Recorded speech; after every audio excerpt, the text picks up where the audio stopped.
नमस्कार दोस्तों। मैं Ashish Kumar Yadav. Welcome back again.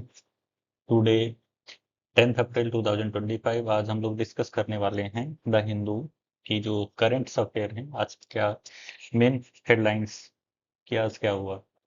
तो first of all the Hindu में जो फ्रंट पेज पे रहा, उसमें Trump pauses global tariff hit China harder. कि ट्रम्प ने जो टर्मोइल मचा रखा है टैरिफ वॉर का, उसमें उन्होंने अगेन शॉकिंग अनाउंसमेंट किया। उन्होंने 90 दिन के लिए 90 डेज के लिए पॉज पे रखा है सभी कंट्रीज को टैरिफ के लिए। बट उन्होंने चाइना पे अगेन 84% था टैरिफ, तो उसको बढ़ाकर 125%, 125% अगेन टैरिफ कर दिया है। उन्होंने कहा कि चाइना लैक ऑफ रिस्पेक्ट जो शो कर रहा है वर्ल्ड मार्केट अमेरिका के लिए, उसके बिहाफ पे उन्होंने जो है उसको रिटेलिएट करते हुए 125% का टैरिफ सभी चाइनीज गुड्स पे लगा दिया है, जो पहले 104% था।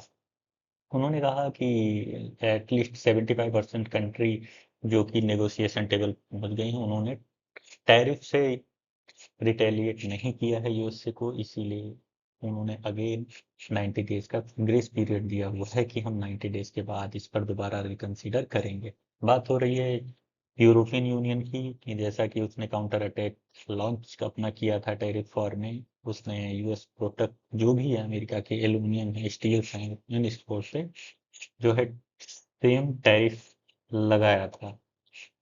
जैसा कि उन्होंने ट्रम्प ने 10% बेस लाइन का टैरिफ लगा दिया है सभी कंट्रीज पे। उन्होंने कहा सैटरडे से सभी कंट्रीज पे 10% का बेस लाइन टैरिफ जो है लगाया जाएगा। लेकिन जो है 90 दिन का पीरियड अभी है कि हम सभी कंट्रीज के साथ नेगोशिएशन टेबल पे आएंगे। बट अगेन चाइना को उन्होंने कोई कंसेशन नहीं दिया है। और ट्रम्प ने अपने जो अमेरिकन सिटीजन्स को है उनको बी कूल, उन्होंने ऐसा ऐसा ही वर्ड यूज किया कि बी कूल, उन्होंने उनको शांत रहने के लिए कहा। और उन्होंने इसमें ये शो किया है कि America will be great again, इसी पॉलिसी को लेते हुए कोई हमसे बेनिफिट ले और हम जो है खास करके उन्होंने चाइना के लिए कहा कि वो हमसे बेनिफिट लेके पनामा कैनाल को मिलिटराइज कर रहे हैं और अपने आप को मिलिटराइज कर रहे हैं। तो इस चीज को अमेरिका बर्दाश्त नहीं करेगा।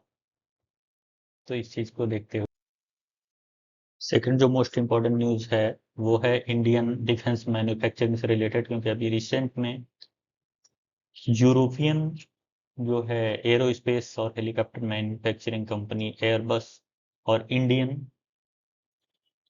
जो मैन्युफैक्चरिंग कंपनी है महिंद्रा एरोस्ट्रक्चर प्राइवेट लिमिटेड, उसने अभी हाल ही में एमओयू किया है, memorandum of understanding for H130 fuselage helicopter manufacturing के लिए।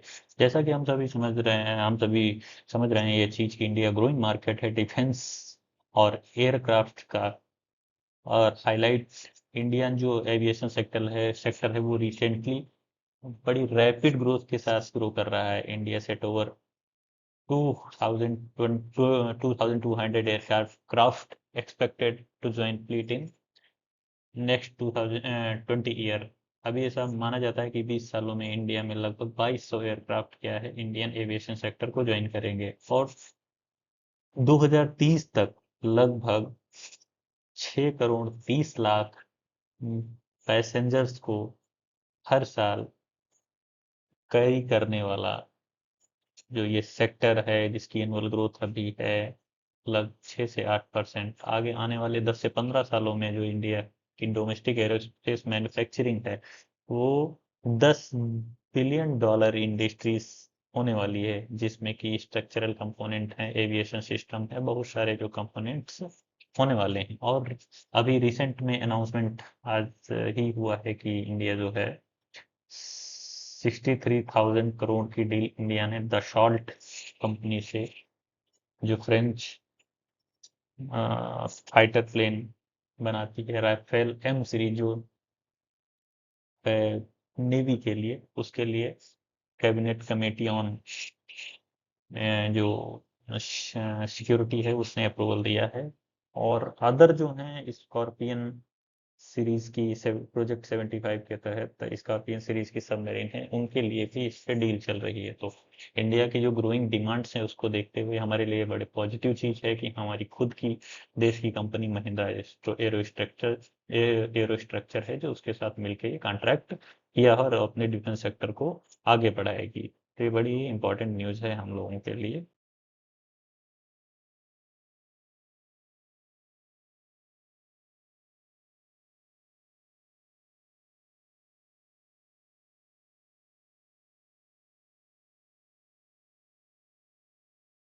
आज है 10 अप्रैल और 10 अप्रैल को हम मनाते हैं वर्ल्ड होम्योपैथी डे।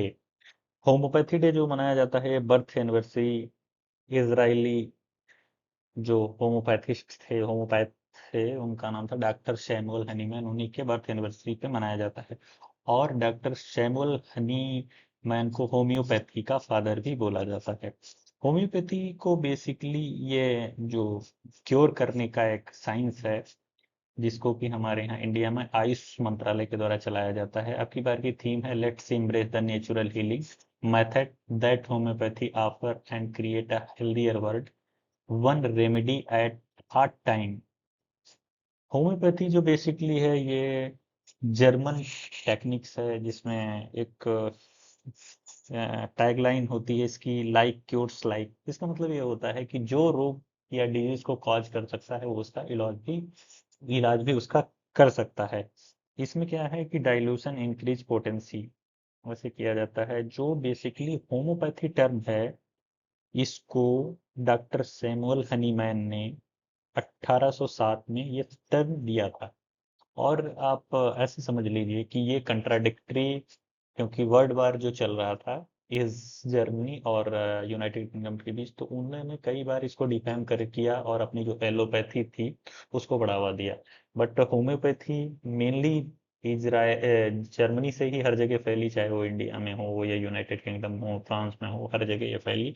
तो एक नेचुरल वे है लोगों पीपल्स को ट्रीट करने का। बेसिकली इंडिया में भी इसने आयुष मंत्रालय के अंदर एक अच्छी ग्रोथ करी है, ये लोगों के इलाज में बहुत अच्छा रोल प्ले कर रहा है। तो ये अगर डाटा आप देखेंगे यहाँ कि होम्योपैथी का क्या स्टेटस है इंडिया में, तो रिसेंटली आप देखिए कि 3,45,404 रजिस्टर्ड होम्योपैथिक प्रैक्टिशनर इंडिया में हैं अभी, और 277 होम्योपैथिक हॉस्पिटल हैं, और जो लगभग 8,593 डिस्पेंसरी इंडिया के अंदर हैं जो अभी वर्क कर रही हैं, और 8,697 होम्योपैथी बेड्स इन आयुष वेलनेस हॉस्पिटल में वर्क करते हैं।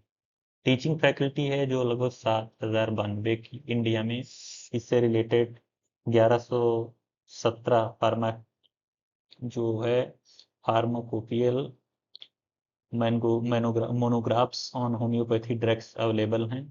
कुल मिला के ये 28 स्टेट काउंसिल बोर्ड भी इसके बने हुए हैं, क्योंकि हमारे यहाँ जो है Ayurveda, yoga, natural way of जो क्योर हैं उन पे हमारे यहाँ वर्क किया जा रहा है, और हम लोग इस चीज को प्रायोरिटाइज देते हैं।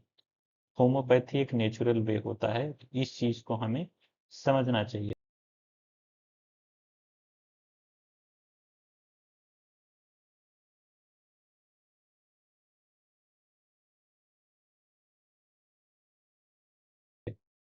सेकंड इम्पोर्टेंट न्यूज जो है, सेकेंडली इम्पोर्टेंट ही इसको कंसीडर किया जाए, क्योंकि इंडिया ने जो इंड कर दिया है ट्रांसशिपमेंट फैसिलिटी जो बांग्लादेश को 2020 से प्रोवाइड थी, कि अगर अब इंडिया में जो अभी रिसेंट में ये रिटेलिएशन समझा जाए, कि अभी हाल ही में क्या हुआ कि बांग्लादेश के जो चीफ एडवाइजर हैं मोहम्मद यूनुस, उन्होंने अभी विजिट की थी बीजिंग की, तो उन्होंने बीजिंग में कहा था कि चाइना को चाहिए कि अपना व्यापार बढ़ाने के लिए वो बांग्लादेश के पोर्ट्स का इस्तेमाल करके नॉर्थ ईस्टर्न साइड में, जो north eastern seven sister states हैं उनमें इंडिया उसको जो है ट्रेड को अपने बढ़ाना चाहिए। तो इस चीज को इंडियन लीडर्स ने भी रिटेलिएट किया, तो इसकी कड़ी आलोचना की। तो इसी के रिटेलिएशन में इंडिया ने क्या किया कि जो 2020 से ये फैसिलिटी थी कि वो जो भी ट्रांसपोर्ट करना चाहते हैं अपने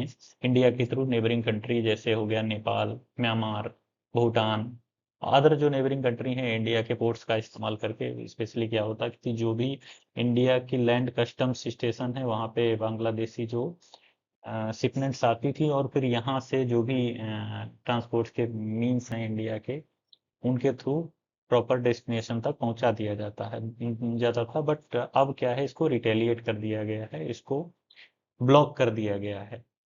और लेकिन एक इम्पॉर्टेंट न्यूज ये है कि ये भूटान और नेपाल के लिए कंटिन्यू रहेगा, इस चीज को कंसिडर करने की जरूरत है। ये बड़ा सेटबैक माना जा रहा है कि जो उन्होंने ऐसे इनसेंसिटिव बयान दिए थे इंडिया को लेकर। और जबकि और third one again important news है कि केरला और तमिलनाडु ने मिलकर एक ज्वाइंट नीलगिरी तार सेंसस कंडक्ट कराया है। ये एक गोट लाइक एनिमल होता है जो स्पेशली नीलगिरी की पहाड़ियों में पाया जाता है।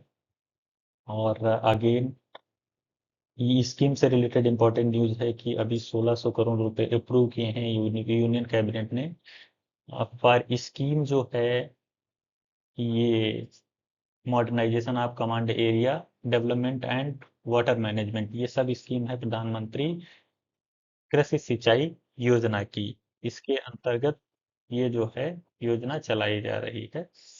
ये एग्रीकल्चर की जो वाटर यूज इफिशियंसी है, जिन चैनल से प्रॉपर सिंचाई के लिए वाटर जाता है, जैसे मान लीजिए ये फील्ड हो गया, तो यहाँ पे सिंचाई के लिए अगर जा रहा है तो इनको प्रॉपर तरीके से डेवलप करना है, जिससे कि जो कन्वेंस चार्ज कन्वेंस लॉस होता है, मीन्स जाने का यहाँ से रिसोर्स तक, वो प्रॉपर लॉस जो उसको ओवरकम किया जा सके और जो इफिशियंसी सिंचाई की है वो बढ़ाई जा सके।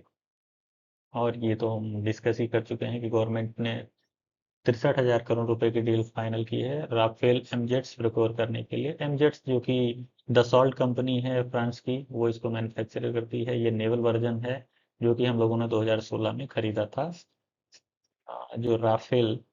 और इसके साथ ही टीम जो हमारी 6 submarine procured under project 75 naval group of France और हमारे यहाँ मझगांव डॉक शिपयार्ड लिमिटेड के अंदर हुआ, उस पर भी बातचीत जारी है। और ये जो हम प्रोक्योर करेंगे राफेल फाइटर जेट, ये हमको 3 से 3.5 साल बाद मिलना, हमको डिलीवर होना चालू हो जाएगा।